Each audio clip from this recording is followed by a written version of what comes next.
오늘은 하나님이 준비하신 길을 신뢰하라는 말씀으로 하나님의 말씀을 나누도록 하겠습니다.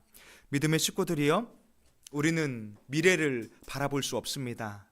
그러나 우리는 신뢰할 수 있습니다. 하나님께서 우리의 길을 예비하신다면 주님이 우리가 가야 할 길로 인도하여 주시고 가장 선한 길로 이끌어 주실 줄로 믿습니다. 내가 무언가를 해야 한다고 생각하면 우리는 두렵고 불안한 마음 때문에 잘 해내기 어려울 것입니다. 그러나 하나님이 우리의 길을 예비하신다라는 확신이 있다면 두려워하기보다는 하나님이 이 일을 통해서 어떻게 하나님 나라를 확장해 가시고 하나님이 나를 통하여 우리의 가정을 통하여 우리의 믿음의 공동체를 통하여 어떻게 주의 길을 이끌어 가실 것인가를 오히려 기뻐하는 마음으로 바라볼 수 있기를 원합니다. 1절에 보면 아브라함이 나이가 많아 늙었어요. 이렇게 1절을 시작한 이유는 이제 하나님과 맺은 아브라함의 언약이 다 때가 이루어져서 아브라함을 넘어 그의 아들 이삭의 때로 이어가는 것을 가르치고 있는 거예요. 그때 주님 말씀하시기를 여호와께서 그에게 범사의 복을 주셨더라.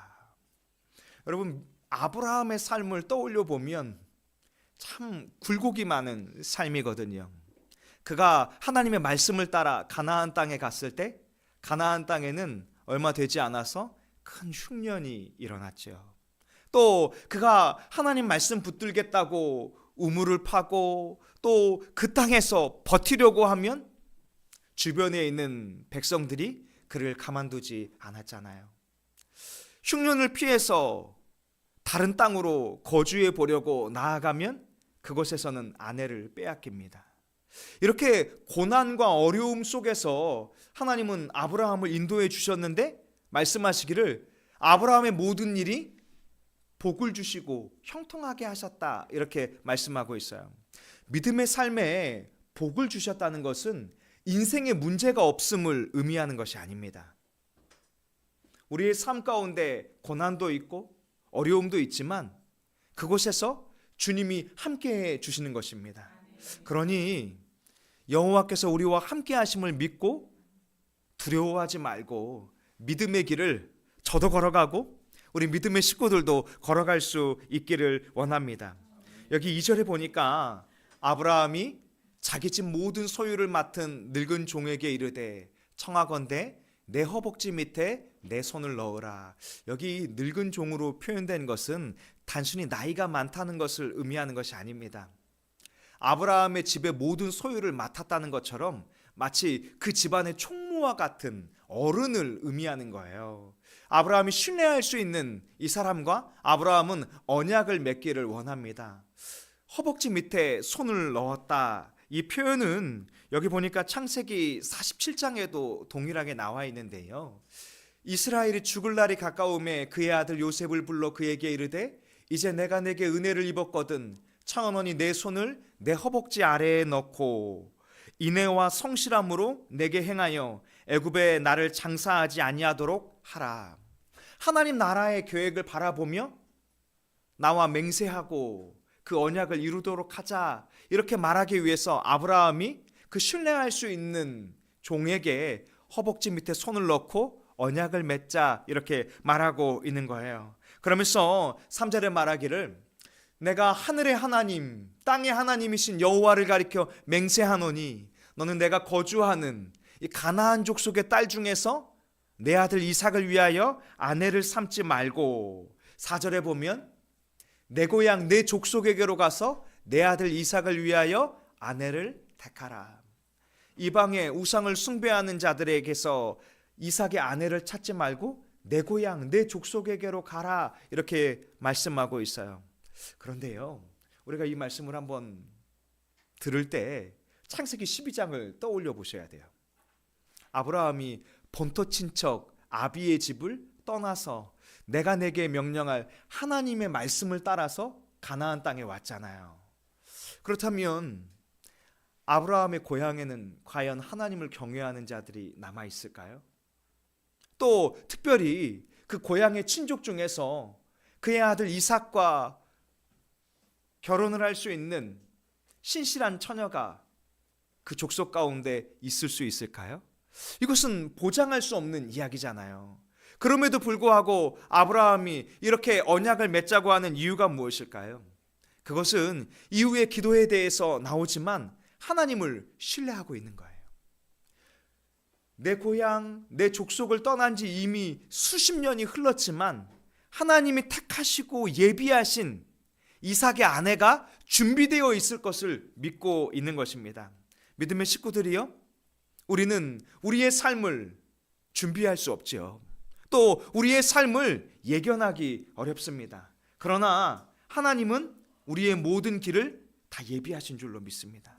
그러니 두려워하고 의심하고 불신하기보다 하나님이 내 인생을 책임져 주실 것이다. 하나님이 나를 통해서 하나님 나라의 언약을 반드시 이루어 주실 것이다. 그것을 믿음으로 살아갈 수 있길 원합니다. 우리 같이 찬양의 고백을 하면서 나눴잖아요. 그렇게 우리가 믿음으로 살아가는 것은 우리만 하나님을 가까이 하게 되는 것이 아니라 옆에 있는 믿음의 식구들에게도 같이 힘을 내서 주님 앞에 나아가게 될 줄로 믿습니다. 그랬더니 종이 아브라함에게 이렇게 5절에 묻습니다. 여자가 나를 따라 이 땅으로 오려고 하지 아니하거든 내가 주인의 아들을 주인이 나오신 땅으로 인도하여 돌아가리이까. 여기 이 종의 물음은 우리의 눈에서는 이상해 보이지만 종의 입장에서는 굉장히 당연한 이야기예요. 아브라함이 지금 그 종에게 메소포타미아 이 나홀의 성으로 보냈는데요. 그곳은 직선 거리로 치면 700km, 고대의 길로 치면 대략 한 1000km의 거리를 가야 하는 길입니다. 특별히 이 종이 낙타를 타고 메소포타미아를 향해 갔는데요. 학자들은 그 거리의 기간을 한 달에 이를 것이다 이렇게 말하고 있어요.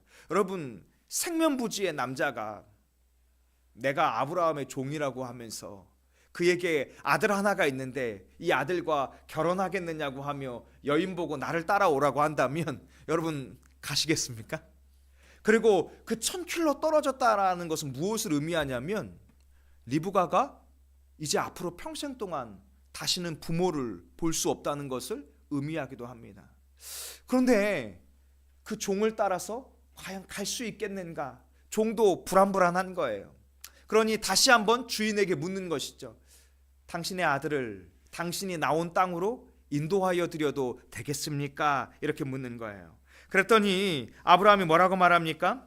6절에 보니까 아브라함이 그에게 이르되 내 아들을 그리로 데리고 돌아가지 아니하도록 하라. 그것은 아니 된다. 그것은 하나님의 뜻과 충돌하는 일이다. 지금 아브라함은 이삭의 아내를 얻는 것도 중요하지만 이삭의 아내를 통해서 이루실 하나님 나라를 바라보고 있는 거예요.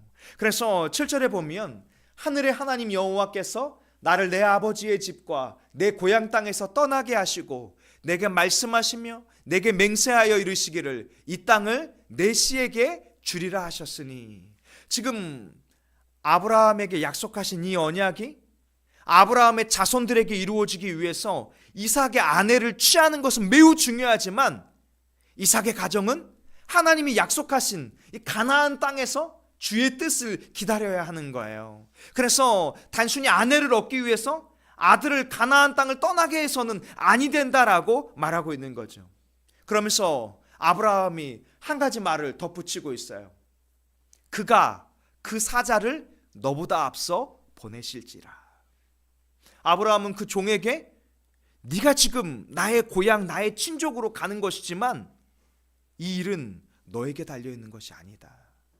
여호와 하나님께서 여호와의 사자를 너보다 앞서서 보내실 것이고 너는 그곳에서 내 아들을 위하여 아내를 택할 수 있을 것이다. 이런 믿음의 확신을 갖게 되는 것이죠.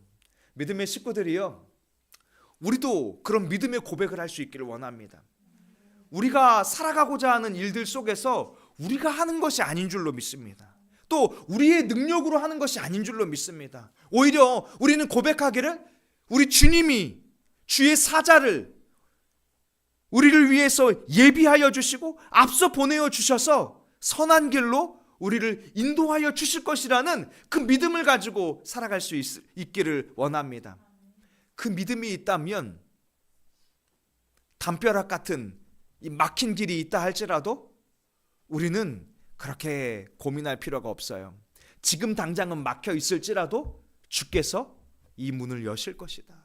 지금 당장 길이 보이지 않을지라도 이 바다가 갈라지지 않으면 주께서 나로 바다 위를 걷게 하실 것이다. 이 찬양의 가사처럼 주님은 나를 위해서 준비하실 것이라는 그 믿음을 가지고 살아갈 수 있기를 원합니다.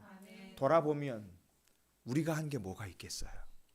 아브라함도 마찬가지입니다.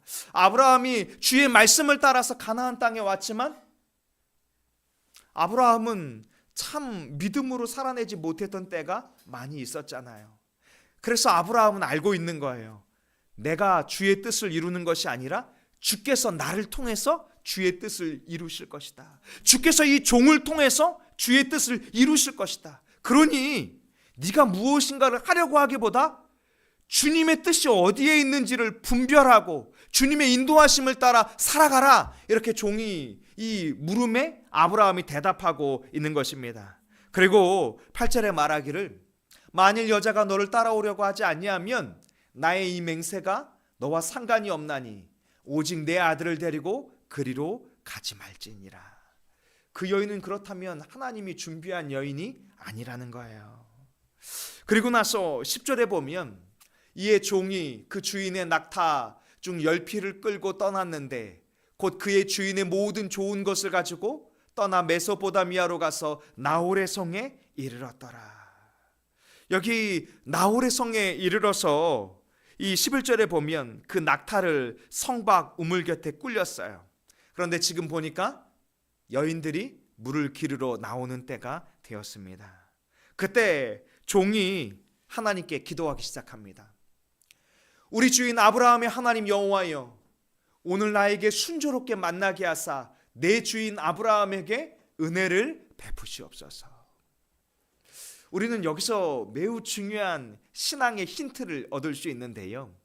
아브라함도 종도 이삭의 아내를 얻기 위해서 계속 무엇을 하고 있습니까? 기도하고 있죠. 하나님의 뜻을 분별하려고 하고 있고 하나님의 인도하심을 구하고 있어요. 저절로 주의 뜻이 이루어지는 것이 아니라 주님은 믿음의 사람들의 기도를 통해서 또 믿음의 사람들의 그 믿음의 순종을 통해서 주의 뜻을 이루어 가시는 줄로 믿습니다. 그래서 종은 아브라함의 하나님이여 아브라함에게 은혜를 베풀어 주옵소서라고 간구하고 있는 거예요. 그리고 13절에 말하기를 성중 사람의 딸들이 물기르러 나오겠으니 내가 우물 곁에 서 있다가 한 소녀에게 이르기를 너는 물동이를 기울여 나로 마시게 하라 하리니 그의 대답이 나로 마시게 하리라 그리고 당신의 낙타에게도 마시게 하리라 하면 주께서 나에게 은혜 베푸심을 알겠나이다. 이 종은 아직 분별할 수 있는 힘이 없는 것 같아요. 그래서 만일 하나님이 나에게 이런 환경을 열어주신다면 그것이 하나님의 뜻인 줄로 깨닫겠나이다. 이렇게 기도하고 있는 것이죠. 그러면서 15절에 보니까 말을 마치기도 전에 리브가가 물동이를 어깨에 메고 나오니, 저는 이 15절의 말씀을 묵상하면서 아브라함의 기도가 떠올랐어요. 주께서 내 앞서서 일하시리라. 주께서 내 앞서서 예비하시리라. 그 말씀처럼 그 기도가 맞춰지기도 전에 리브가가 물동이를 가지고 그 우물가로 나오는 거죠. 그런데 하필 그 리브가가 어떤 사람이라 설명합니까? 아브라함의 동생 나홀의 아내 밀가의 아들 부두엘의 소생이라. 바로 아브라함의 친족이다 이렇게 말하고 있는 것이죠. 그러면서 이 17절에 보니까 종이 마주 달려가서 이르되 내 물동이의 물을 내게 조금 마시게 하라. 하나님께 기도한 대로 이 종이 리브가에게 말하고 있죠. 그랬더니 리브가가 말하기를 내 주여 마시소서. 급히 물동이를 손에 내려가지고 마시게 하기를 다하고 당신의 낙타를 위하여도 물을 길어 그것들도 배불리 마시게 하리이다 하고. 여러분, 이 여인의 고백은요 쉬운 고백이 아닙니다. 모든 여인이 이렇게 고백할 수 있는 것이 아니에요. 이것은 전적인 하나님의 섭리라고 우리는 고백할 수밖에 없는 것입니다. 이 우물가에 물을 끌어올리려면요, 적어도 10m를 내려가야 돼요. 그러니까 이 리브가가 그 종을 위해서 물을 떠주는 것은 굉장히 가벼운 일이 아닙니다. 근데 문제는 뭐냐면 종이 데리고 온 낙타 10필에게도 배불리 물을 먹여야 하거든요. 근데 지금 낙타가 한 달을 왔잖아요. 그 무거운 온갖 금은보화의 폐물을 들고 메소포타미아까지 왔단 말이에요. 그리고 그 낙타는 지금 굉장히 목말라 있는 상태입니다. 낙타가 한번 배불리 물을 먹으려면 100리터의 물이 필요하다 그래요. 한 마리당. 근데 이 여인이 보통 물을 한번 길어 올리면 한번 길어 올릴 때 할 수 있는 최대치의 양이 10리터예요. 그럼 낙타 한 마리를 위해서 몇 번을 물을 뜨러 가야 할까요? 10번. 그러면 낙타 10필을 위해서는 몇 번을 물웅덩이에 왔다 갔다 해야 할까요? 100번을 왔다 갔다 해야 돼요. 그러면 적어도 최소 반나절은 그 낙타를 물먹이는 일을 해야 하는 거예요. 그래서 여기 성경에 보면 그 낙타가 물을 먹이게 하기를 보고 있었다 이렇게 말하고 있거든요. 21절에 보면 그 사람이 그를 묵묵히 주목하여, 반나절 내내 낙타에게 물을 잘 마시게 하는가? 이 여인이 과연 하나님이 예비하신, 하나님의 뜻하심이 있는 여인인가를 이 종이 주목하여 보고 있는 것이죠. 여호와께서 과연 평탄한 길을 주신 여부를 알고자 하더니 낙타에게 물을 다 먹이고 이제 시간이 많이 지체되었습니다. 밤에 물을 기르러 왔다고 했잖아요. 그러니 그 밤이 이제 다 지나가고 만 거예요. 그때 이 종이 묻습니다. 내가 누구의 딸이냐? 내게 말하라. 내 아버지의 집에 우리가 유숙할 곳이 있겠느냐? 이렇게 물었더니 이 여자가 말하기를 나는 밀가가 나홀에게서 낳은 아들 부두엘의 딸이니이다. 이 고백을 듣자마자 종은 하늘의 하나님 여호와께 머리를 숙여 경배했다라고 말합니다. 아, 하나님이 나의 길을 예비해 주셨구나. 그리고 27절에 고백하기를 우리 같이 한번 읽어보겠습니다. 시작. 이르되 나의 주인 아브라함의 하나님 여호와를 찬송하나이다. 나의 주인에게 주의 사랑과 성실을 그치지 아니하셨사오며.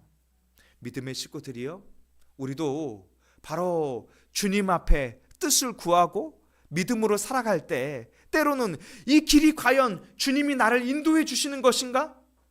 그것을 주목하여 보듯 고민해야 할 때도 있을 것입니다. 그러나 그때 우리가 불신하는 마음으로 에이, 그냥 지나친 여인일 거야, 아닐 거야, 이런 불신하는 마음이 아니라 오히려 주님이 나에게 예비하신 내 기도대로 준비해 주시고 계시구나. 내가 나의 주 나의 하나님을 찬송할 수밖에 없겠구나. 그렇게 믿음으로 고백하며 나아갈 수 있기를 원합니다.